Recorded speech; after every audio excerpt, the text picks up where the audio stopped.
ये Harshad Mehta scam exactly था क्या? जब हम लोगों ने उसको अरेस्ट किया, हमने बोला कि भाई तू तो नॉर्मल बीकॉम है, तुमने ये सीखा कैसे? सीतारामन जो बैंक ऑफिसर था उसके घर में खुद गया हुआ था, तो वो मुझे बोलता था कि सर ऑप्शन एंड फ्यूचर्स में ना बहुत फायदा है सर, इसमें मिनिमम रिस्क और मैक्सिमम गेन है। मैं अपने घर में एक लिस्ट बनाई थी इंडिया के टॉप 20, मैं काटता जाता था, मेरा नेटवर्थ बढ़ता था और मैं 12 नंबर पर आ गया था। मुझे 1 नंबर पर जाना था, तो मैंने कहा तू तो 0 पे आ गया।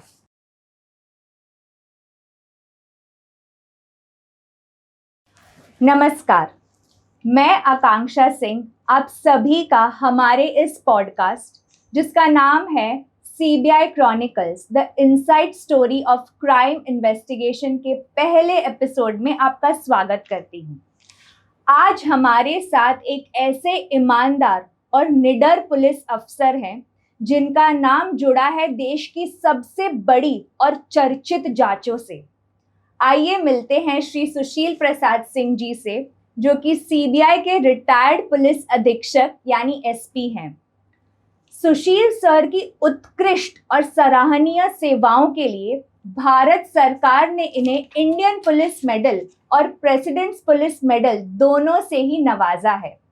इन्होंने 36 साल देश की सेवा की है और कई बड़े घोटालों की जांच टीम में अहम भूमिका निभाई है। सुशील सर हर्षद मेहता स्कैम की जांच टीम का हिस्सा रह चुके हैं और नीरव मोदी केस में तो खुद मुख्य जांच अधिकारी थे। इन मामलों की तह तक जाकर इन्होंने सच सामने लाने में बड़ी मेहनत की है और आज हमारे इस पॉडकास्ट में सुशील सर हमें हर्षद मेहता स्कैम की कुछ ऐसी बातें बताएंगे जो शायद ही आम जनता को पता हो। सो वेलकम सुशील सर।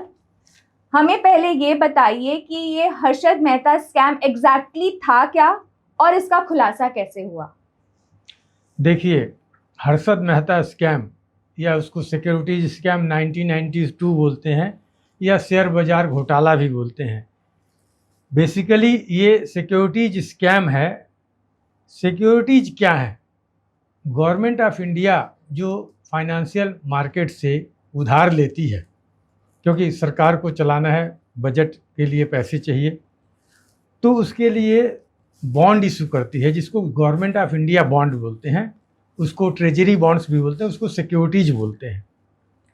तो 1990 के दशक में ऐसा था, आज भी बैंकों में है, कि बैंकों को अपने जो उनके पास पैसा है उसका 5% कैश रिजर्व रेशियो में रखना पड़ता है और 18% वो घटता पड़ता है। करीब 18% उस समय था जो उनको ट्रेजरी बॉन्ड्स में रखना पड़ता है। उसको जो है CRR cash reserve ratio, SLR statutory liquidity ratio. तो ये जो SLR है 18% हर बैंक को खरीदना है। तो उस समय ऐसा था कि ये जो government bond treasury bonds reserve bank बेचता है उस पर फिक्स्ड इंटरेस्ट होता है जिसको कूपन रेट बोलते हैं। जैसे उस समय 9.5, 10 यही रेंज था। ये आप ब्रोकर के थ्रू ही खरीद सकते हैं, बैंक टू बैंक डायरेक्ट नहीं करना है। ऐसा नियम था कि ब्रोकर ही कांटेक्ट करेगा, वो रजिस्टर्ड ब्रोकर होते थे। इवन जो बैंक बेच रहा है सिक्योरिटीज, उसका सक्सेस है, वो बेच रहा है, और जो खरीद रहा है, बेचने वाले को ये नहीं मालूम है कि खरीदने वाला कौन है, खरीदने वाले को ये नहीं मालूम मुझे कौन बेच रहा है। क्यों? क्योंकि जो बीच का ब्रोकर है वो मान लो यूको बैंक को बेचना है तो उसके लिए वो कॉन्ट्रैक्ट नोट बनाएगा सोल्ड फॉर यू, और स्टेट बैंक को खरीदना है तो उसके लिए बनाएगा बॉट फॉर यू। ये कॉन्ट्रैक्ट नोट दे देगा। इसके बाद एक्चुअल जब सिक्योरिटी आएगी तो डिलीवरी ऑर्डर आना चाहिए। अभी डिलीवरी ऑर्डर के साथ एक्चुअली फिजिकल सिक्योरिटीज नहीं होती हैं। ये हर बैंक का रिजर्व बैंक में एक अकाउंट होता है जिसको FGL अकाउंट बोलते हैं। तो FGL माने सब्सिडियरी जनरल लेजर, एक फॉर्म होता है जो बैंक बेच रहा है वो भरेगा कि आज हमने 20 करोड़ का GOI 1985 बेचा, बस इस रेट पे। मान लीजिए 100 रुपये का एक बॉन्ड है तो उसमें जो मार्केट रेट चल रहा है 98.5 या 99 चल रहा है, बेच दिया। तो एक्चुअली दूसरा बैंक जो खरीद रहा है वो पे ऑर्डर या जो चेक भेजेगा यूको बैंक के नाम से, तो उसमें वो अमाउंट रहेगा जो कॉन्ट्रैक्ट नोट में है। और ये FGL ब्रोकर की ड्यूटी है कि वो बायर बैंक को देगा बायर बैंक उसको रिजर्व बैंक ऑफ इंडिया में जमा करेगा, सेलर बैंक का अकाउंट डेबिट होगा, बायर बैंक का अकाउंट क्रेडिट। ये नॉर्मल बिजनेस है। इसमें ब्रोकरेज बहुत कम है, 0.2 बहुत ही कम रहता है, मतलब 2 पैसा है समझ। तो ब्रोकरों ने ये सोचा कि हम इसमें पैसा कैसे कमाएं, शेयर बाजार को चलाने के लिए पैसा चाहिए। तो उन्होंने एक नोवेल मेथड निकाला, बैंकों को ये बोला कि ये 30 डेज के हम ट्रांजैक्शंस करते हैं, जिसको रेडी फॉरवर्ड ट्रांजैक्शन बोलते हैं। 30 दिन के लिए आप खरीद लो, 30वें दिन आप बेच दो, वही बैंक खरीद लेगा जो इंटरेस्ट है। और ये इंटरेस्ट जो है उस कूपन रेट से ज़्यादा होगा। अगर 10% है तो 11.5, 12, इवन 12.5 तक देते थे, तो बैंक बहुत खुश थे, 2%, 2.5% स्प्रेड मिल रहा है। उनको डायरेक्ट शेयर बाजार में लगाने की अनुमति नहीं थी, तो ये उनके लिए एक बहुत फायदे का सौदा था। बट हुआ क्या, समवेयर 1982 के आसपास इन जो सिलेक्टेड ब्रोकर्स थे उन्हीं की मोनोपोली थी, क्योंकि एक ही बॉम्बे स्टॉक एक्सचेंज था। इन्होंने एक नया मॉडल निकाला, bank receipt. Bank receipt normal cash memo की तरह है, जिसमें लिखा है कि I have sold you IRFC bond 1985 for 20 crore rupees, I am holding the securities on your behalf and it will be delivered on the due date. ऐसा एक so called commitment था। अब वो बैंक रिसीट सेलर ने sign करके दे दिया, buyer bank को मिल गया। बायर बैंक ने उसको रखा, 30वें दिन उसके पीछे डिस्चार्ज अर्थात साइन कर दिया जो क्रेडिट ऑफिसर था, ऑथराइज्ड ऑफिसर, और वो चला गया, वहाँ से पे ऑर्डर आ गया विद इंटरेस्ट। लेकिन जो एक्चुअल नियम था कि FGL इशू होगा, RBI के अकाउंट उसका डेबिट होगा, बायर का क्रेडिट होगा, वो नहीं हुआ। अब क्या करने लगे, हर्षद मेहता ने खासकर यूको बैंक, ग्रिंडलेज बैंक में ये अरेंजमेंट कर लिया कि वहाँ उसने अपना अकाउंट खोल लिया उसका। हर्षद मेहता, अब मैं थोड़ा आपको बैक में चला जाऊंगा। हर्षद मेहता 1976 में ग्रेजुएशन किया। उसके बाद उसने ऑड जॉब्स किए, जैसे उसने सेल्स का भी काम किया, रफ डायमंड्स के दुकान मतलब शॉप में भी काम किया, और इसके बाद उसको न्यू इंडिया एश्योरेंस कंपनी में क्लर्क की नौकरी मिल गई। तो जब हम लोगों ने उसको अरेस्ट किया तो हमने बोला कि भाई तू तो नॉर्मल BCom है, तुमने ये सीखा कैसे? तो उसने बताया कि सर मैं जब न्यू इंडिया एश्योरेंस में काम करता था तो लंच टाइम में मैं स्टॉक एक्सचेंज के बाजू में ही नज़दीक उसका हेड ऑफिस है, वहाँ जाता था। तो उस ज़माने में स्टॉक एक्सचेंज में एक बहुत बड़ा हॉल था जिसको वेल बोलते हैं। तो जो ब्रोकर है, जो कार्ड होल्डर हैं, उनको ही वहाँ जाने की इजाज़त थी। वहाँ ट्रेडिंग फिजिकल बोली लगती थी, जैसे रिलायंस। तो मान लीजिए रिलायंस 80 रुपया है, तो किसी ने 80 बोला, किसी ने 80.25 बोला, किसी ने 80.50 बोला, जिसने हाईएस्ट बोली बोला उसका हो गया। इस टाइप चलता था वेल में। फिर वो कॉन्ट्रैक्ट नोट इशू होगा, डिलीवरी और सब होगा। जो छोटे ब्रोकर थे जिनको थोड़ा बहुत शेयर बाजार का नॉलेज था बट कार्ड नहीं है, वो ऊपर नहीं जा सकते, तो वो नीचे, उनको जॉबर बोलते हैं, वो नीचे ही काम करते थे। और वहाँ वो इशारे में काम होता था, कभी ऐसे कभी ऐसे कभी ऐसे, जो हम लोग नहीं समझेंगे वो समझते थे। तो बोला मैं सर वहाँ वो देखता था, और फिर मैंने धीरे धीरे 25-50 शेयर्स खरीदने लगे और मुझे प्रॉफिट भी होने लगा, क्योंकि मार्केट, आप ये समझिए 90 के बाद जब नई गवर्नमेंट आई थी नरसिम्हा राव जी की, मनमोहन सिंह जी फाइनेंस मिनिस्टर थे, तो इंडियन इकोनॉमी ओपन हो रही थी, बहुत सी चीज़ें प्राइवेटाइज हो रही थी, प्राइवेट सेक्टर को बढ़ावा दिया जा रहा था, तो इसलिए मार्केट भी धीरे धीरे बढ़ रहा था। फिर इसने कहा कि सर मैंने जब थोड़ा सीख लिया तो मैंने रिजाइन कर दिया, न्यू इंडिया एश्योरेंस छोड़ दिया, और एक HN सिक्योरिटीज बोल के ब्रोकर फर्म थी, अच्छी फर्म थी, उसमें ज्वाइन किया। वहाँ इसने एक नॉर्मल वर्कर की तरह काम किया, बट वहाँ उसने सीखा। In the mean time somewhere 1984 के आसपास बॉम्बे स्टॉक एक्सचेंज ने एक स्कीम लाया कि ग्रेजुएट्स को 10 लाख रुपए में कार्ड मिलेगा, तो मेंबरशिप मिलेगी।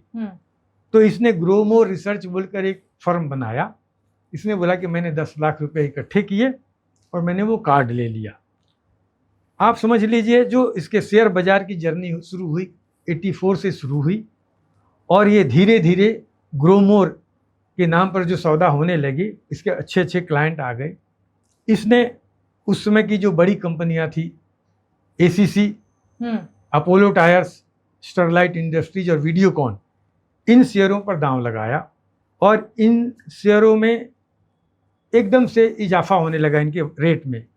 अब वो कारण ये था कि जैसे आज की डेट में सेबी है, अगर किसी शेयर बाजार में जनरली आजकल हर शेयर में 20% का सर्किट है, एक दिन में 20% से ज़्यादा वो नहीं बढ़ सकता है। करेक्ट।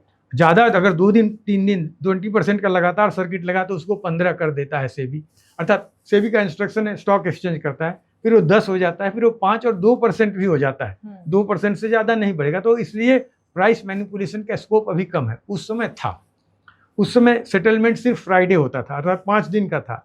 उसमें भी अगर आपके पास पैसा नहीं है तो जो आपको ड्यू है उसका आप इंटरेस्ट दे दो, उसको ब्याज बदला बोलते थे, तो आप कैरी फॉरवर्ड कर सकते हो और अगला 1 हफ्ते का। तो ये जो सिस्टम्स थे बेसिकली लूप होल्स थे जिसका बड़े ब्रोकरों ने फ़ायदा उठाया। आपको बताता हूँ एसीसी 200 रुपये में था और 4 महीने में 9,000 रुपये का हो गया।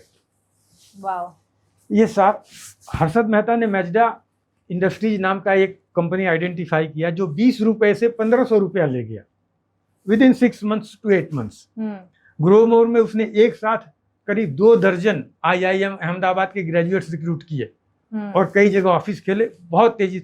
आप ये समझ लो उसने अपनी वाइफ के नाम से भी कार्ड ले लिया, अपना कार्ड भी ले लिया, अर्थात 3 मेंबरशिप थी। और उसने 90 से और मार्च 92 तक इतना ज़्यादा शेयर ट्रांजैक्शंस किए कि उसका नाम हो गया बिग बुल।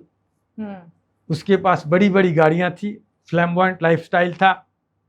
उसका एक फोटो आया बिजनेस स्टैंडर्ड में लेक्सस के साथ, तो बिग बुल का हेडिंग से आया। फिर अब ये पैसा कहाँ से आया, तो उसने जो पैरेलल अपना अकाउंट खोल लिया ग्रीनरेज बैंक, यूको बैंक में, तो बैंकों को ऐसा लगता था कि हम किसी बैंक से ट्रांजैक्शन कर रहे हैं, बट जो पे ऑर्डर आता था, मान लीजिए यूको बैंक से आया, वहां पर उसने अपने आदमी रखे थे, मतलब बैंक अफसरों को उसने फंसा लिया था, मतलब इंटरनली। हाँ, तो कोई हेल्पर था, हर बैंक में था। SBI में भी था, यूको बैंक में था, ग्रीनरेज में था, नेशनल हाउसिंग बैंक में भी था, जो मेन बैंक है, स्टेट बैंक ऑफ सौराष्ट्र में भी था। तो वो जो चेक आ रहा है तो वो बता देता था इसका आदमी कि ये हमारे अकाउंट का है, तो वो चेक हर्षद मेहता के अकाउंट में जाएगा, वहां से वो पैसा शेयर बाजार में ले जाता था। तो इस तरह से क्या हो रहा है कि बैंक रिसीट्स इशू हो रही हैं।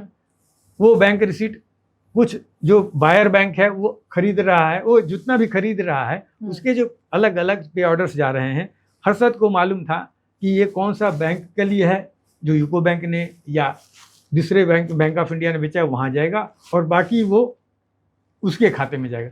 मोस्टली जो पैसे आए वो यूको बैंक में और ग्रीनरेज बैंक में हर्षद के खातों में, हर्षद मतलब हर्षद मेहता, ज्योति मेहता या ग्रोमोर में आए। वो पैसे उसने खुलेआम शेयर बाजार, अब उस समय ऐसा मैडरस था एसीसी, तो हर आदमी एसीसी ही खरीदेगा, तो शॉर्टेज हो गई, सब शॉर्टेज हो गई तो भाव बढ़ता गया, इसलिए ये 4 महीने में 200 से 9,000 हो गया। हर्षद मेहता ने फरवरी 1992 में ये जब फोटो वोटो आ गए तो 24 करोड़ का एडवांस टैक्स भरा, जो उस जमाने में किसी ने नहीं भरा था, किसी इंडस्ट्रियलिस्ट ने नहीं भरा था। बट इससे इनकम टैक्स के कान खड़े हो गए और इनकम टैक्स ने जो है उसके ऊपर रेड कर दी, और उस रेड के बाद से ही एक्चुअली उसका नेमेसिस शुरू हुआ। तो इस सारे घोटाले में सीबीआई कब इन्वॉल्व हुई?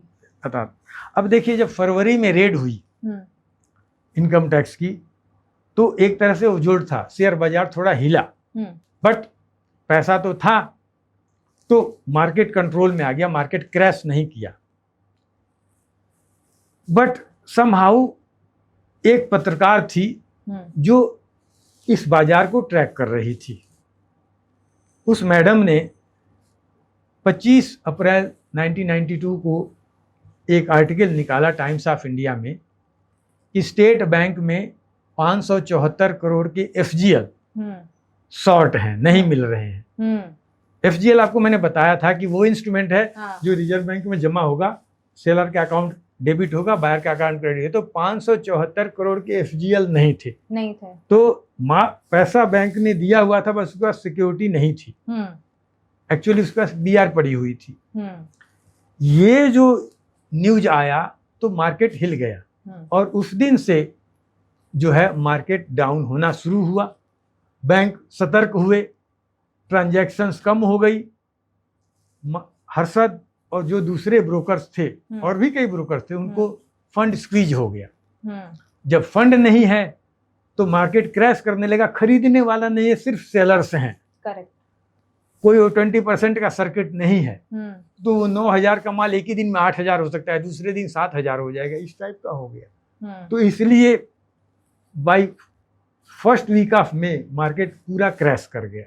There were only sellers, no buyers. तो इसमें तो कई लोगों को झटका भी लगा होगा। सैकड़ों लोग उस समय, देखिए अभी जो इसको बोलते हैं नॉर्मल इन्वेस्टर, अभी है normal investor, high net worth investors, इस तरह के हैं। नॉर्मल इन्वेस्टर बहुत कम थे, मोस्टली बड़े बड़े लोग, बड़ी बड़ी कंपनियां यही थी। तो जिन्होंने 9,000 का एसीसी खरीदा इससे कि वो एक हफ्ते में 12,000 हो जाएगा, वो तो फंस गए। उस समय जो बड़े बड़े लोग सट्टा लगाते, जिसको सट्टा बोलते हैं, जो रोज उसी दिन खरीदा उसी दिन बेचा, हाँ। तो मार्केट से पैसा उधार लेते थे, वो फंस गए। और ऐसा हुआ कि कई अच्छे अच्छे घरों के लोगों ने सुसाइड भी कर दिया, क्योंकि वो एकदम रोड पे आ गए, बैंकरप्ट हो गए। करेक्ट। तो ये जो हंगामा हुआ, फिर सरकार सतर्क हुई। रिजर्व बैंक ने एक कमेटी बनाई जिसका नाम जानकी रमन कमेटी है, और फिर ये डिमांड होने लगी कि सीबीआई को ये केस दिया जाए। तो इस तरह सीबीआई पिक्चर में आई। तो सेबी की स्थापना कब हुई? तब तो सेबी था भी नहीं। देखिए उस समय कंट्रोलर ऑफ कैपिटल इशूज था। हाँ। जो पब्लिक इशू आता है, जिसको आईपीओ, इनिशियल पब्लिक ऑफर बोलते हैं, वो उसको रेगुलेट करता था। सेबी का कंसेप्ट 1991 से ही शुरू हो गया, बट एक्चुअली जो सेबी चालू हुआ वो जून 1992 से चालू हुआ, और ओवर द पीरियड फिर उसको स्ट्रेंथन किया गया सेबी एक्ट को। और आज की डेट में तो सेबी काफ़ी पावरफुल है और मार्केट को अच्छी तरह से वो रेगुलेट भी करता है। अच्छा, हर्षद के अलावा और कौन कौन से ब्रोकर्स थे जिनका नाम सामने आया? देखिए अभी इस पब्लिक फोरम में मैं सबका नाम नहीं लूंगा, क्योंकि बहुतों के खिलाफ केस नहीं हुआ, वो बोलेंगे मेरा नाम कैसे ले लिया। बट केसेज हुए। दो मेन ग्रुप थे, एक हर्षद ग्रुप और एक दलाल ग्रुप। दलाल ग्रुप के ऊपर भी केसेज हुए। जो सबसे बड़ा केस था वो स्टैंडर्ड चार्टर्ड बैंक को 1239 करोड़ का नुकसान हुआ था। हर्षद मेहता का नाम इसलिए ज्यादा उछल गया कि हर्षद मेहता ने स्टॉक मार्केट को एग्जेम्पलरी हाइट्स पर ले गया मैनिपुलेट करके, और हर्षद मेहता के कारण ज्यादा बैंकों को नुकसान हुआ। जैसे सबसे ज्यादा नुकसान हुआ नेशनल हाउसिंग बैंक को 1269 crore, state Bank of India को करीब 650 crore, SBI capital markets limited को करीब 100 करोड़। इसके अलावा दलाल ग्रुप के कारण कैन फिना को नुकसान हुआ करीब 450 करोड़, और कैन बैंक म्यूचुअल फंड को नुकसान हुआ करीब 100 करोड़। इसके अलावा और भी कई इंस्टीट्यूशंस को नुकसान हुआ, बट ये मेजर, हाँ, इसके अलावा स्टेट बैंक ऑफ सौराष्ट्र है, उसको भी काफ़ी 100 करोड़ से ज़्यादा का नुकसान हुआ। तो ये जो बड़े बैंक हैं, आप इन्हीं का मिला दें तो करीब 3600 करोड़ से ज़्यादा तो इनको नुकसान हुआ। बाकी जो केसेज हुए पहले इन केसेज के बाद, वो ये थे जो पब्लिक सेक्टर अंडरटेकिंग्स थे, वो भी रेडी फॉरवर्ड में एक्स्ट्रा इनकम के लिए पैसे लगा रहे थे। उनके पैसे तो वापस आ गए थे, but it was considered as criminal misappropriation, क्योंकि आप सिक्योरिटीज के नाम पर कॉन्ट्रैक्ट नोट दे रहे हो, उसको बीआर पकड़ा दे रहे हो, 3 महीने बाद बीआर वापस आ जा रही है, कोई फिजिकल मूवमेंट ऑफ सिक्योरिटीज नहीं है, तो आपने इसको क्रिमिनल ब्रीच ऑफ ट्रस्ट किया। उसने जो आपको पैसा दिया, आपने उसके लिए माल नहीं दिया। तो बाद में सीबीआई ने ऐसे बहुत सारे केसेज किए, और जो पहला कन्विक्शन हर्षद मेहता को हुआ वो बेसिकली मारुति उद्योग लिमिटेड का जो पैसा लगाया था मारुति उद्योग लिमिटेड ने, उसमें हुआ। जी। तो आप मुझे ये बताइए कि उस समय कंप्यूटर इंटरनेट बहुत ही नासेंट स्टेज पे था, तो जब सीबीआई इन्वॉल्व हुई, आप लोगों को खुद इन्वेस्टिगेशंस में क्या क्या चैलेंजेस आए? बिकॉज जैसे मैं जानती हूँ आप सब ग्रेजुएट्स हैं, कोई बैंकिंग बैकग्राउंड या शेयर मार्केट बैकग्राउंड से था नहीं, तो आपने इतने बड़े बड़े ट्रांजैक्शंस क्रैक कैसे किए? अभी आपको बताता हूँ। समवेयर 13 या 14 मई के आसपास सीबीआई इन्वॉल्व हो गई। पुलिस को ये पावर है 102 सीआरपीसी में कि अगर उसको लगता है कि कहीं भी उसको दिखता है कि कोई ऐसी चीज पड़ी हुई है जिससे क्राइम हुआ है या हो सकता है, जैसे AK-47 पड़ा है, पिस्टल पड़ा है, एक बोरी रुपया पड़ा हुआ है, तो वो उसको सीज कर सकता है बिना FIR के। ये स्पेशल प्रोविजन है जो आज भी है। अभी नई भारतीय न्याय संहिता आ गई, उसमें भी ये प्रोविजन है, सेक्शन 2 है। तो जब सीबीआई को गवर्नमेंट ने हरी झंडी दे दी तो सीबीआई ने सबसे पहले, हमारी ही ब्रांच, हम एंटी करप्शन मुंबई में थे, हम लोगों को ये बोला गया कि 102 सीआरपीसी में हर्षद मेहता के नॉन बैंक अकाउंट फ्रीज कर दो। तो हम लोगों ने फ्रीज कर दी। इसके बाद ऑफ कोर्स ये एक अपने आप का अनूठा केस था, तो मंथन हुआ और पहली कंप्लेंट जो आई स्टेट बैंक ऑफ इंडिया की आई, तो 29 मई के आसपास पहली FIR दर्ज हुई। उसके बाद तो उस FIR के बाद तुरंत हम लोगों ने तलाशी की। सीतारामन जो बैंक ऑफिसर था उसके घर में खुद गया हुआ था, उसके घर की तलाशी मैंने ही की है। हर्षद मेहता का जो सबसे बड़ा घर था 15,000 स्क्वायर फीट का, वो माधुली में, वहाँ दूसरी टीम गई थी, एक SP साहब गए हुए थे। ऐसे बहुत सारी जगहों पर तलाशी हुई, जितने भी नोन प्लेसेज थे वहाँ तलाशी हुई। हर्षद मेहता का वो एक पैलेसियल फ्लैट ही है, बट आप कह सकते हैं 2-3 फ्लोर है था। तो जो वहाँ की टीम बाद में जब तलाशी करके आई तो सब कोई अपने एक्सपीरियंस शेयर किए। जैसे हमें सीतारमन के घर से फोर्ज्ड FGLs मिल गए, जो कमी थी वो जो फोर्ज थे वो वहाँ मिल गए। हमारे एक SP साहब को वॉशरूम जाना था, तो उन्होंने हर्षद को बोला कि मुझे जरा वॉशरूम, तो उसने इशारा किया सर इधर है। वो गए, वापस आ गए। उनको ऐसा लगा कि अरे ये तो लगता है कोई बेडरूम वगैरह है, क्योंकि उसमें उस जमाने में भी जैकुजी, साउना, बड़ा बाथटब, टेलीविजन लगा हुआ। CBI हम लोग बड़े आम आदमी हैं और बड़े ही डाउन टू अर्थ तरह से काम करते हैं। तो उन्होंने बोला हर्षद मुझे वॉशरूम जाना, बोला सर वही है। तो ये हर्षद का इतना लेविश लाइफस्टाइल था, ऑफ कोर्स पब्लिक मनी से ही था। तो ये तलाशी हो गई, हर्षद अरेस्ट हो गया। अब आपको बताता हूँ कि चूंकि एक अनूठा केस था, तो केसेज तो इंडियन पेनल कोड और प्रिवेंशन ऑफ करप्शन एक्ट में ही दर्ज हुए, बट गवर्नमेंट को था कि इसका ट्रायल हमको तेजी से चलाना है, तो एक नया एक्ट बनाया गया जिसको टॉर्ट्स एक्ट बोलते हैं, trial of offences relating to transactions in securities act 1992।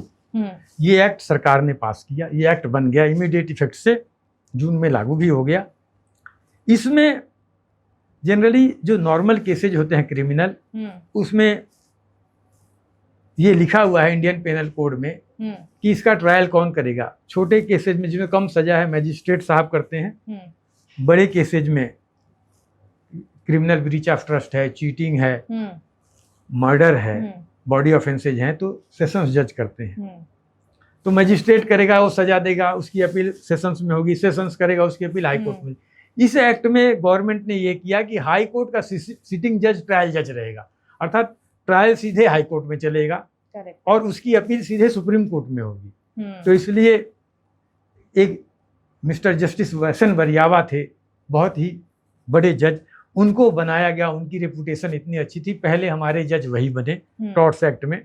बाद में वरियावा साहब सुप्रीम कोर्ट में एलिवेट हुए और वहाँ से वो चीफ जस्टिस बन के रिटायर हुए। उसके बाद एक कपाडिया साहब आए, वो भी हमारे स्पेशल जज थे टॉर्ट्स के हाई कोर्ट में, वो भी सुप्रीम कोर्ट एलिवेट हुए, वो भी चीफ जस्टिस रिटायर हुए। तो इतने बड़े बड़े जजेज के अंडर ये ट्रायल चले हैं। तो बेसिकली जो लोअर कोर्ट का होता है वो लेवल ही हटा के सीधा हाई कोर्ट और सुप्रीम कोर्ट, यस, 2 ही लेवल रखा गया।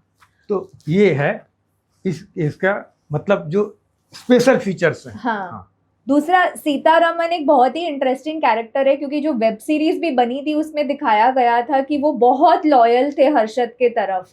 तो आपने उनके घर में जांच की है, तो एनी पर्टिकुलर उनका कोई ट्रेट, या जरूर हर्षद उनको कुछ apart from his salary he must be getting something Harshad से, तभी he was very loyal। even web series में दिखाया है that he was very loyal towards him, मतलब वो उसके खिलाफ नहीं बोलते थे। yes, देखिए सीतारामन को जैसे सबसे अच्छा ट्रेड था, उसको अरेस्ट करने के बाद में he was least bothered।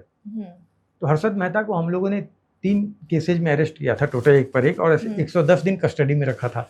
Sitharaman भी काफ़ी दिन कस्टडी में था, बट वो हमेशा हंसता रहता था। तो मैंने अपने एक बार उसको पूछा कि अरे भाई तुझे कोई टेंशन नहीं है? तो बोला no no sir, I am like that only. अर्थात वो ही वॉज लिस्ट बॉदर्ड, क्योंकि he has consigned himself to his fate. उसको मालूम था कि मैंने क्या किया है और मुझे सजा मिलेगी। बट मैं ये कहूँगा, सीतारामन जो स्केल 1 ऑफिसर था वो बहुत इंटेलिजेंट था। और ट्रायल के जब वो बेल पे छूट गया, ट्रायल के दौरान वो हर्षद मेहता के वकील के बगल में रहता था। अच्छा। वो उसको गाइड करता था। यस, सीतारामन को ग्रेटिफिकेशन भी मिला था। हाँ। उसका एक अलग केस दर्ज हुआ था। हाँ। बांद्रा में उसने एक फ्लैट ले लिया था। हाँ। ये फैक्ट है। बट जो घर में उसकी लाइफस्टाइल थी वो तो बहुत नॉर्मल थी। हाँ। जैसे हर्षद जो फ्लैम्बॉयंट था, सीतारामन एक नॉर्मल बैंक ऑफिसर की तरह था। बट डेफिनेटली नुकसान उसने अपने इंस्टीट्यूशन को बहुत ज्यादा पहुंचाया। जी। और plus he was also guiding, जैसे आप बोल रहे हैं, उसके लॉयर को। स्टेट बैंक में सीतारामन, यूको बैंक में देवस्थली, ये एकदम डिवोटेड टू हर्षद मेहता थे। नेशनल हाउसिंग बैंक में रवि कुमार और सुरेश बाबू, ये वो लोग हैं जिन्होंने ओपनली, मतलब उनको कोई शर्म नहीं थी, बेल आउट होने के बाद भी उसके साथ ही जुड़े रहे। करेक्ट जी, केस होने के बाद। बिल्कुल बिल्कुल। तो सर हमें बताइए कि उस समय सीबीआई ने इतने बड़े बड़े फाइनेंशियल ट्रांजैक्शंस को कैसे क्रैक किया? चैलेंजेस तो बहुत आए हुए होंगे, आपने इंटरसेप्ट कैसे किया कि इतने 1000 करोड़ का जो ये है वो ये फलाने ट्रांजैक्शन में है? आपने एविडेंस कैसे बनाया? देखिए, उस समय जो है कंप्यूटर बहुत नेसेंट स्टेज में था। उसमें फ्लॉपी चलती थी, जैसे अभी पेन ड्राइव है, हार्ड डिस्क है, मतलब छोटी डिस्क है, वो सब नहीं था। तो हर्षद के यहाँ से या दूसरों ब्रोकरों के यहाँ से भी सैकड़ों की संख्या में ये फ्लॉपी सीज हुए थे। अब जो पीरियड ऑफ ऑफेंस था वो भी करीब करीब 2 साल का था, क्योंकि एक्चुअल मैनिपुलेशन जो चालू हुआ था वो 1991 से ही चालू हो गया था, जो ओवर द पीरियड बढ़ता रहा।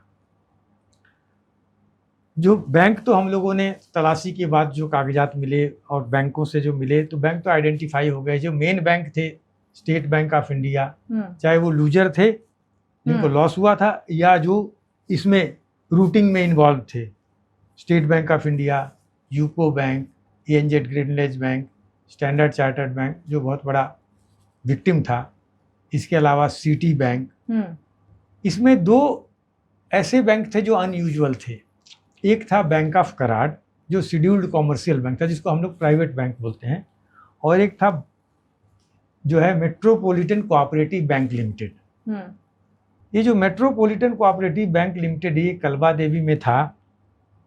मैं वहाँ तलाशी करने वहाँ भी गया था, क्योंकि वो केस स्टैंडर्ड चार्टर्ड से रिलेटेड था, बाद में हुआ था। एक ही ब्रांच थी, मे बी 300 स्क्वायर फीट होगा कारपेट एरिया। तो हम लोग को ये मालूम भी नहीं था कि एक ही ब्रांच है। तो हम लोग वहाँ गए, भाई सीईओ कहाँ बैठता है? तो एक छोटा सा केबिन था, बोला ये सीईओ का है। अकाउंटेंट कहाँ बोलता है? बोला उसका तो वो टेबल है। चेयरमैन कहाँ बोलता है? बोलता है वो तो अपने ऑफिस में बैठता है। वाइस चेयरमैन बोलो भी ऑफिस से ही काम करता है। 2 करोड़ की उसकी कैपिटल थी। बट वहाँ से जो हमें एविडेंस मिला कि ये 1.5 ईयर्स या 2 ईयर्स में 2100 करोड़ की बैंक रिसीट उस बैंक से इशू हुई थी, जो वहाँ का एक वाइस चेयरमैन और डायरेक्टर साइन करते थे। अब ये बैंक रिसीट्स दूसरे बैंकों में आई, खासकर बैंक ऑफ कराड़ में आई, क्योंकि मेट्रोपॉलिटन कोऑपरेटिव बैंक की बैंक रिसीट स्टेट बैंक नहीं लेगा।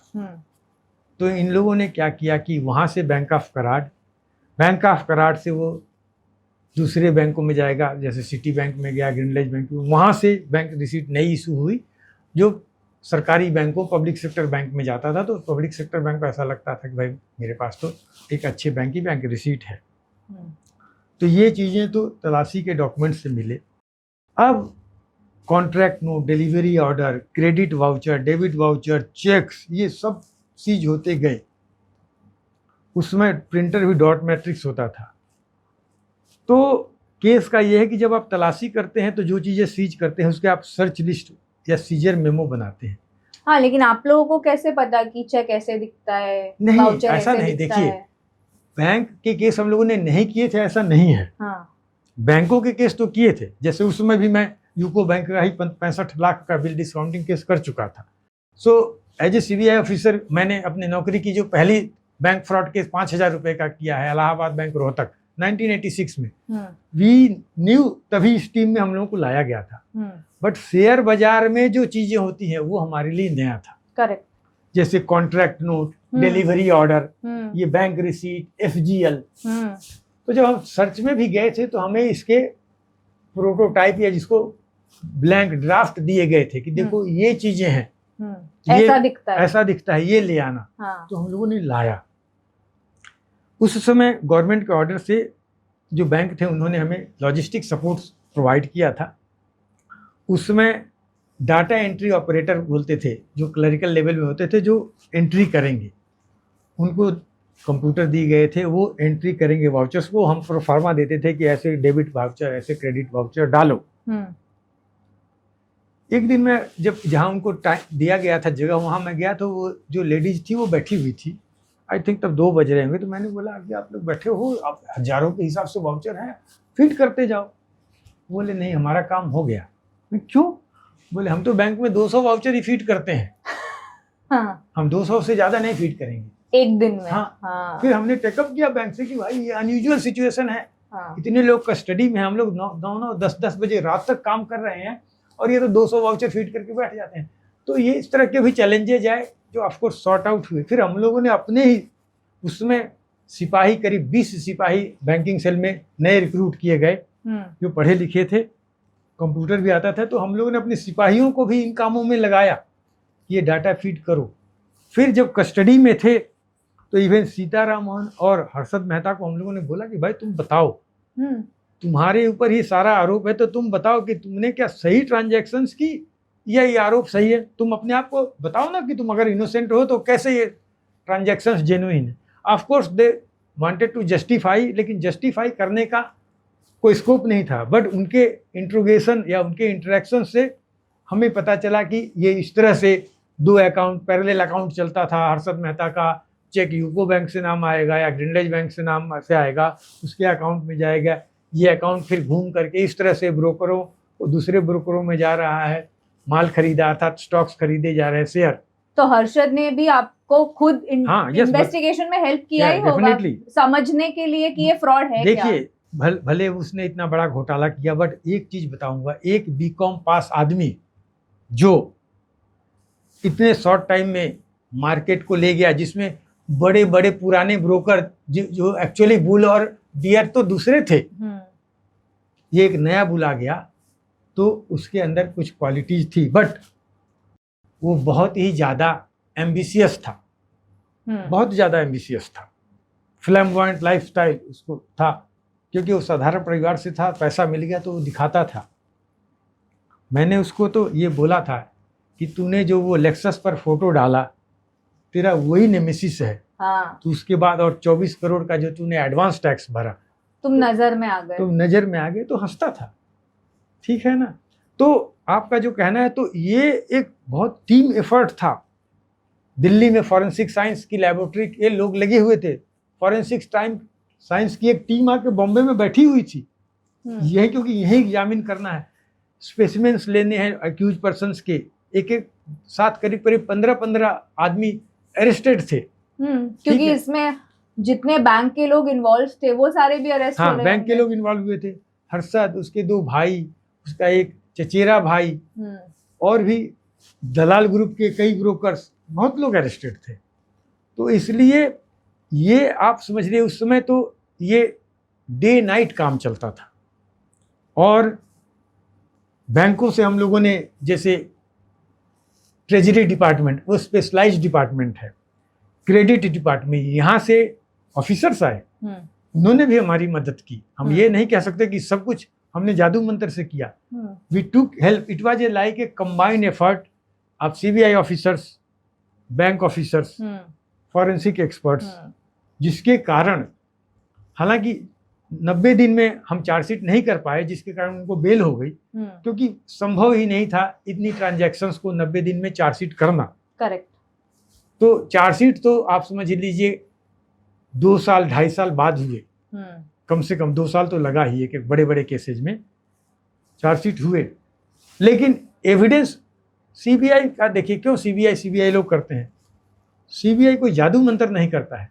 सीबीआई डॉक्यूमेंट्स या जो एविडेंस उसकी क्रिटिकल स्क्रूटनी करता है, उसको लॉ के हिसाब से चीटिंग, हम चीटिंग बोलते हैं। भाई चीटिंग क्या है, कैसे चीटिंग होगा, कैसे वो इंड्यूस कर रहा है, इसके लिए क्या एविडेंस है कि उसने बैंक को इंड्यूस किया, पैसा लिया, उस पैसे को मार्केट में लगाया।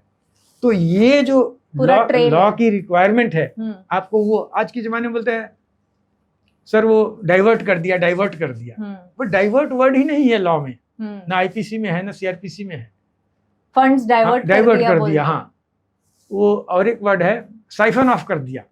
साइफन साइंस में हम पढ़े हैं, वो पानी का एक सिस्टम होता था, वो साइफन, ठीक है, पानी ऊपर भी जाएगा वो भी साइफन। तो साइफन ऑफ कर देना ये नहीं चलेगा। हम ये फैंसी वर्ड्स नहीं लिख सकते। स्कैम हम नहीं लिख सकते, स्कैम लॉ नहीं है। लॉ क्या है, cheating, criminal breach of trust, deception, वो लाना है। उसके लिए वो कागज पढ़ना, उनको लाना।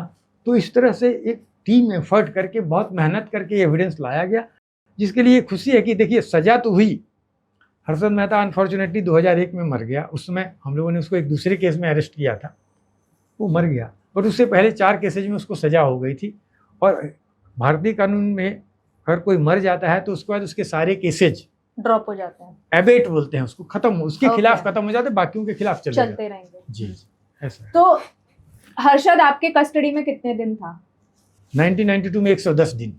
तो पूरा दिन तो आप लोग इंट्रोगेट नहीं करते होगे, तो वो आपको कुछ शेयर मार्केट टिप्स देता था या कोई चीज उसे पसंद थी जो उसके कुछ डिमांड्स थे? देखिए नहीं, हर्षद उस तरह से, देखिए वो कस्टडी में तो ऐसा कोई मिसबिहेव या अपना जिसको बोलते हैं कि दिखाना कि मैं बहुत बड़ा ईगो नहीं हूँ। हालांकि आपको एक चीज मालूम होगा कि हर्षद ऐसा आदमी है जिसने सिटिंग प्राइम मिनिस्टर पर 1 करोड़ रुपया लेने का आरोप लगाया था। करेक्ट, जो सीरीज में भी दिखाया गया। हाँ, तो मैंने उसको पूछा, हर्षद ये बता, prime minister, sitting prime minister के लिए, इवन एक्स प्राइम मिनिस्टर के लिए 1 करोड़ रुपया क्या है, और वो घर में पैसा लेगा क्या? नहीं सर, उन्होंने लिया। कैसे लिया? बोला नहीं मैं सूटकेस लेके गया था ना, तो उन्होंने ऐसे छू के आशीर्वाद दिया। तभी मैंने बोला तू ये झूठ बोलता है, तू इससे अपने आप को फंसा लिया है, ये एलिगेशन सही नहीं हो सकता। और वही हुआ, जिन 2 आदमियों को उसने क्लेम किया कि मेरे साथ गए थे, उन्होंने ड्यूरिंग इंट्रोगेशन डिनाई किया कि हम साथ नहीं गए थे। तो वो एलिगेशन वो किसी वकील के चक्कर में या पता नहीं मिसगाइड होकर के उसने ये लगा दिया था। वो एलिगेशन तो पूरा झूठा था। खाने के लिए वो नॉर्मल, चूंकि वो गुजराती था, जैन था, खाने में उसकी कोई खास डिमांड नहीं थी, जो दो खा लेता था। उसको इकोनॉमिक टाइम्स और फाइनेंशियल एक्सप्रेस रोज चाहिए था, बिजनेस स्टैंडर्ड भी पढ़ता था, तो हम सारे अखबार उसको देते थे। वो हमें ये बताया डेफिनेटली कि कैसे वो ले गया। उसका ये कहना था कि सर देखो, अल्टीमेटली जो आदमी 9,000 में एसीसी खरीद रहा है, उसको ये उम्मीद है कि उसको 12,000 में बेचना है। हर आदमी का एक टारगेट होता है। करेक्ट। किसी का रहता है मैं 20% में निकल जाऊंगा, किसी का 50 और किसी का 100। तो बोला सर हम उसको पकड़ के नहीं बेच रहे थे, वो सौदा कर रहा है, रिस्क ले रहा है। अभी बोला ये सब कुछ ठीक चल रहा था, बट आप लोगों ने हमें पकड़ के अंदर कर दिया, मार्केट गिर गया। तो 9,000 वाला जिसने खरीदा वो तो गिर करके 7,000, 6,000, 2,000 पे आ गया। तो उसका ये कहना था कि मैं जिम्मेदार नहीं हूं, ये तो आप लोग ही जिम्मेदार हो मार्केट गिराने के लिए। ये उसका डिफेंस था। हालांकि ऐसा नहीं है। केस ये है कि बैंकिंग सिस्टम को मैनिपुलेट करके, फेक बैंक रिसीट्स, फेक एफजीएल दे करके उसने बैंकों का पैसा लिया और वो शेयर मार्केट और उसने शेयर मार्केट में लगा के कुछ खास लोगों के साथ मिल करके शेयर कॉर्नर करके एग्जॉर्बिटेंट प्राइस बढ़ा दिए, और जो दूसरे जिनके गले में वो पड़ गया उनको लॉस हो गया। तो बैंकों के साथ साथ सैकड़ों इन्वेस्टर, हजारों मैं कहूँगा, HNI और कंपनियों को भी भारी लॉस हुआ। अच्छा, हर्षद ने फ्यूचर ऑप्शन पे आपको कुछ बताया था, राइट? मैं बताता हूँ, 92 में तो हाँ। फ्यूचर ऑप्शन नहीं था। हाँ। आई थिंक 94 95 में हाँ। नेशनल स्टॉक एक्सचेंज आ गया। नेशनल स्टॉक एक्सचेंज में ब्रोकर कार्ड सस्ते मिलने लगे। उन्होंने तब सेबी भी आ गया, तो जो सब ब्रोकर थे वो लाइसेंस्ड हो गए, तो उनको रजिस्ट्रेशन कराना पड़ता था। अभी हर्षद बेल आउट हो गया, केस चल रहे थे। बट क्या हुआ था कि जब फरवरी 92 में इनकम टैक्स की रेड हुई थी, तो हर्षद का एक गोडाउन था, Maharashtra state lawn tennis association है कफ परेड में, वहाँ था। बट वहाँ इनकम टैक्स की टीम पहुँचने से पहले ही एक टेम्पो में भर के काफ़ी शेयर उसने हटवा दिए थे। अब वो शेयर्स उसके खास लोगों के पास पड़े हुए थे। जब मार्केट 92 के शॉक से उभरा तो फिर धीरे धीरे रिवाइव हुआ और 95 में काफ़ी बढ़ गया था। तो उस समय आज का सिस्टम नहीं था, डीमैट अकाउंट नहीं था, फिजिकल शेयर्स थे और उसके साथ ट्रांसफर फॉर्म लगता था, जिसमें जो सेलर है साइन कर देता था और फिर वो मार्केट में घूमता रहता था। अल्टीमेटली जो फाइनल बायर साइन करेगा तब वो कंपनी में जाएगा, तो जैसे मेरे नाम से है तो मेरा नाम कटेगा, आपका नाम चढ़ेगा, ये सिस्टम था। उसको ट्रांसफर, जब तक वो ट्रांसफर नहीं हुआ, it is like a cash, जिसके पास है वो मालिक है। तो जिन लोगों ने उसको ऑफ मार्केट बेचा, सस्ते में थोड़ा बेचा, बट वो अगर 1 करोड़ का माल बेचा तो इसको बताया कि 20 लाख में बिका और वो खा गए। तो इसके और इसके भाइयों ने कैलकुलेट किया कि उनको मोर देन 100 करोड़ का लॉस हो गया, क्योंकि उनको अंदाजा तो था कि हमारा कितना माल बाहर छुपाया हुआ है। तो इन लोगों ने स्पेशल कोर्ट में एक अर्जी डाला, आई थिंक समवेयर 99 या 2000 में, कि ऐसे ऐसे हमारा, क्योंकि ये अर्जी इसलिए डाला कि टॉर्ट्स एक्ट में एक प्रोविजन किया गया कि इन सबको नोटिफाई कर दिया गया और एक कस्टोडियन बैठा दिया गया जो इनकी प्रॉपर्टीज का मालिक बन गया। तो इन्होंने ये डाला कि ये जो हमारा माल ले गए हैं इसको भी कस्टोडियन अपने कब्जे में ले ले। करेक्ट, ठीक है ना। तो जज साहब ने वो ऑर्डर कर दिया सीबीआई को इन्वेस्टिगेशन। जब हम लोगों ने इन्वेस्टिगेशन इंक्वायरी शुरू की तो हमें पता चला कि उनका तो यही कहना है, जिन लोग ले गए थे, कि हम लाए तो थे बट बेच के पैसा तो इसी को दिया है, या इसने जिसको कहा उसको दिया है। तो जो केस दर्ज हुई में हर्षद और उसके भाई ही एक्यूज बन गए, तो कुछ लोग और भी बने, उसमें ये अरेस्ट हो गया समवेयर नवंबर 2001।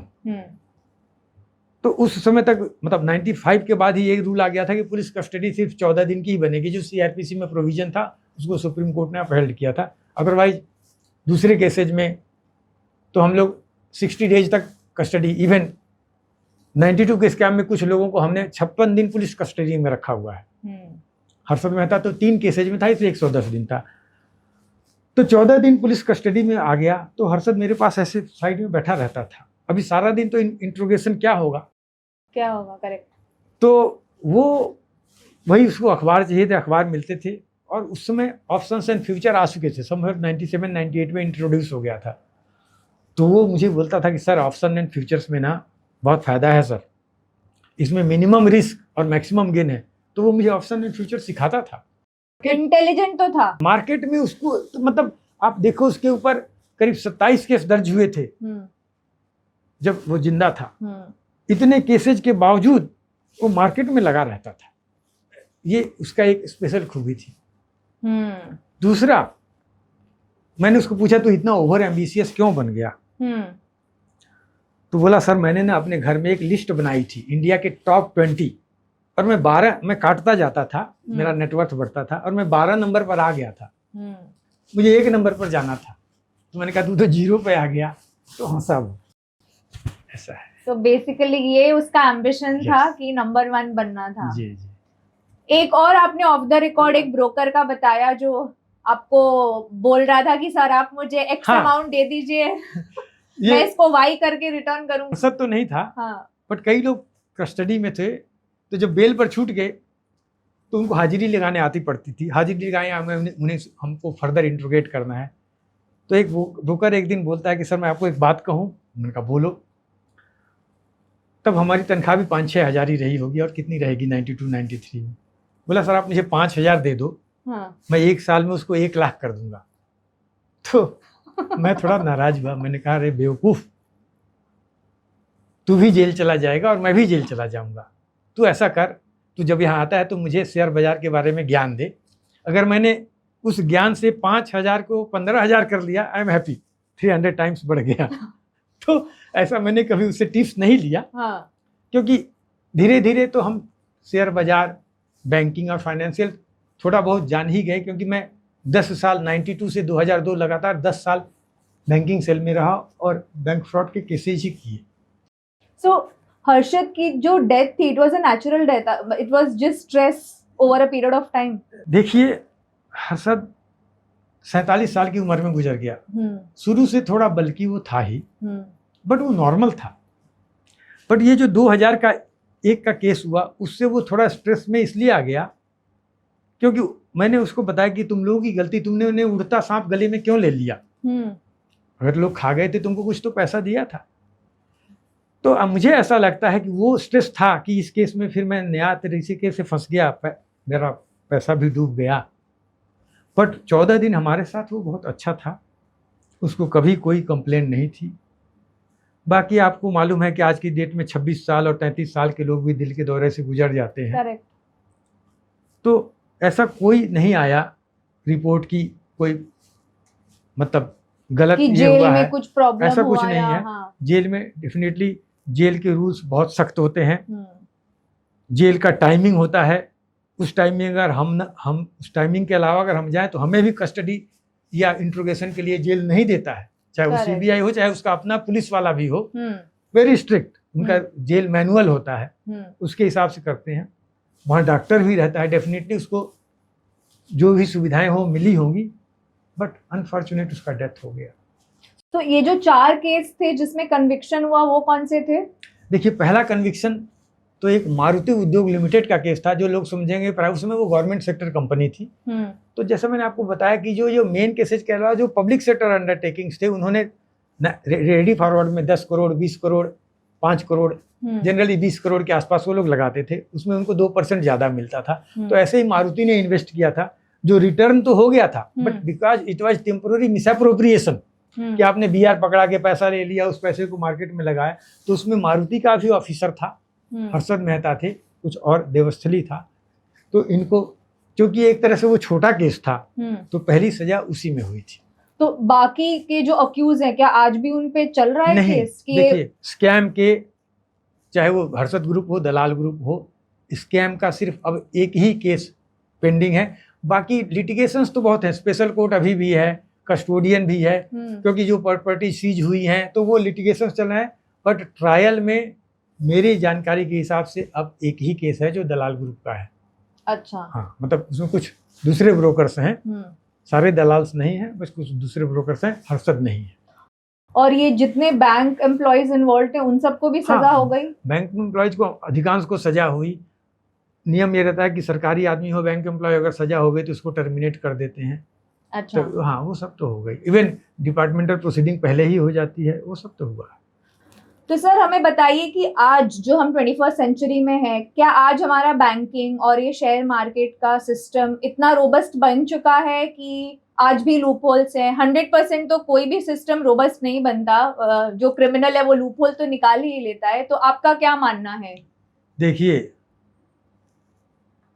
क्राइम जो है वो सोसाइटी का एक अनसेपरेबल हिस्सा है। वो क्राइम रहेगा, जब से सोसाइटी है तब से क्राइम है।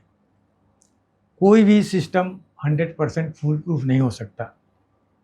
जब मैं साइंस का स्टूडेंट था, तो जो 11वीं में पहला क्लास हुआ, तो मेरा जो लैब इंचार्ज था उसने बोला, boys, this is absolute alcohol, but it is only 99.9% absolute, there is nothing absolute in life. और मैं जब भी लेक्चर देता हूँ तो मैं बताता हूँ कि कुछ एब्सोल्यूट नहीं है।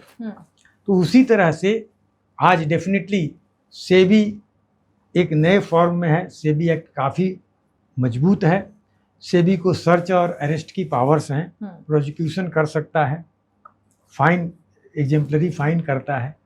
बट साथ में जो क्रिमिनल माइंडसेट वाले लोग हैं, वो कोई ना कोई लूप होल निकाल देते हैं।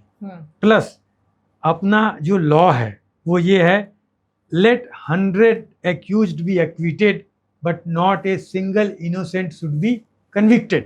तो इसलिए अच्छा से अच्छा केस भी बेनिफिट ऑफ डाउट पर छूट जाता है।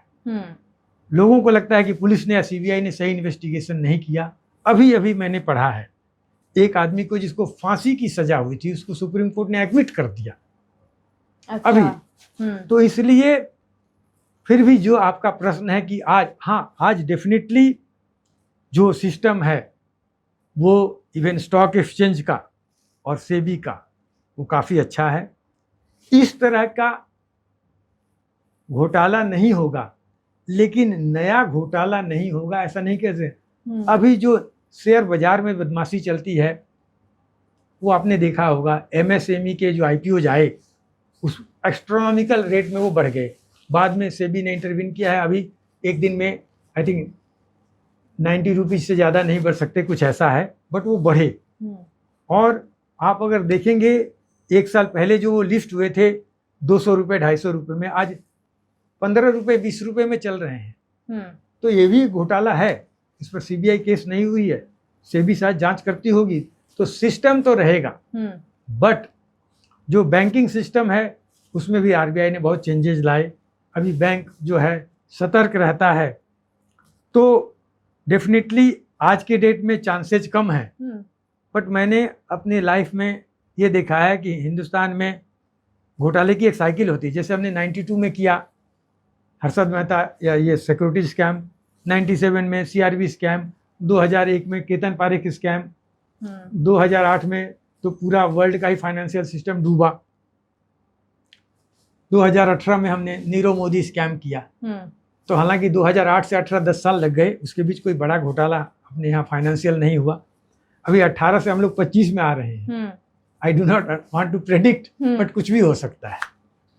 मेरा एक लास्ट सवाल है, आपने बोला कि आज भी 30 साल के ऊपर हो गए, एक केस अभी भी चल रहा है। हाँ। हमारा ये जो लॉ और कोर्ट सिस्टम है, ये इस पे आपकी क्या टिप्पणी है कि क्यों केस इतने सालों तक चलते ही जाते हैं? देखिए, इसमें न कोर्ट की गलती है, न प्रोसिक्यूशन अर्थात सीबीआई या पुलिस की गलती है, और न एक्यूज की गलती है। एक्यूज को ये राइट है, मैंने आपको बताया, let everybody is innocent till proven guilty.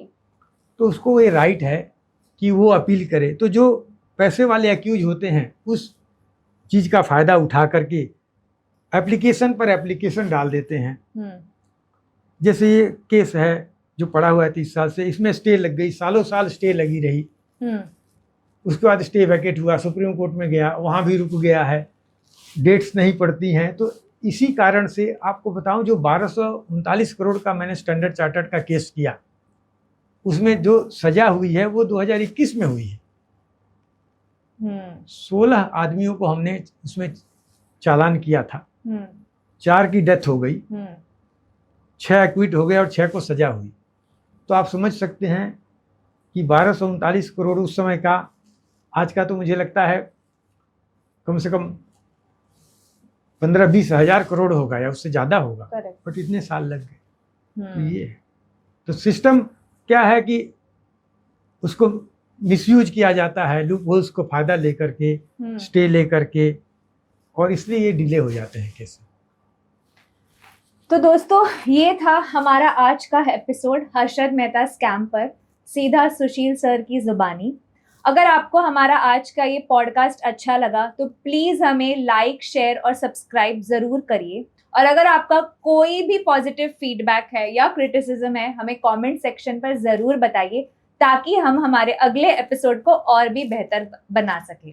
Thank you so much Sushil sir, आज आपने हमें बहुत सारी बातें बताई जो शायद इंटरनेट, विकिपीडिया और सीरीज में भी नहीं थी। So thank you.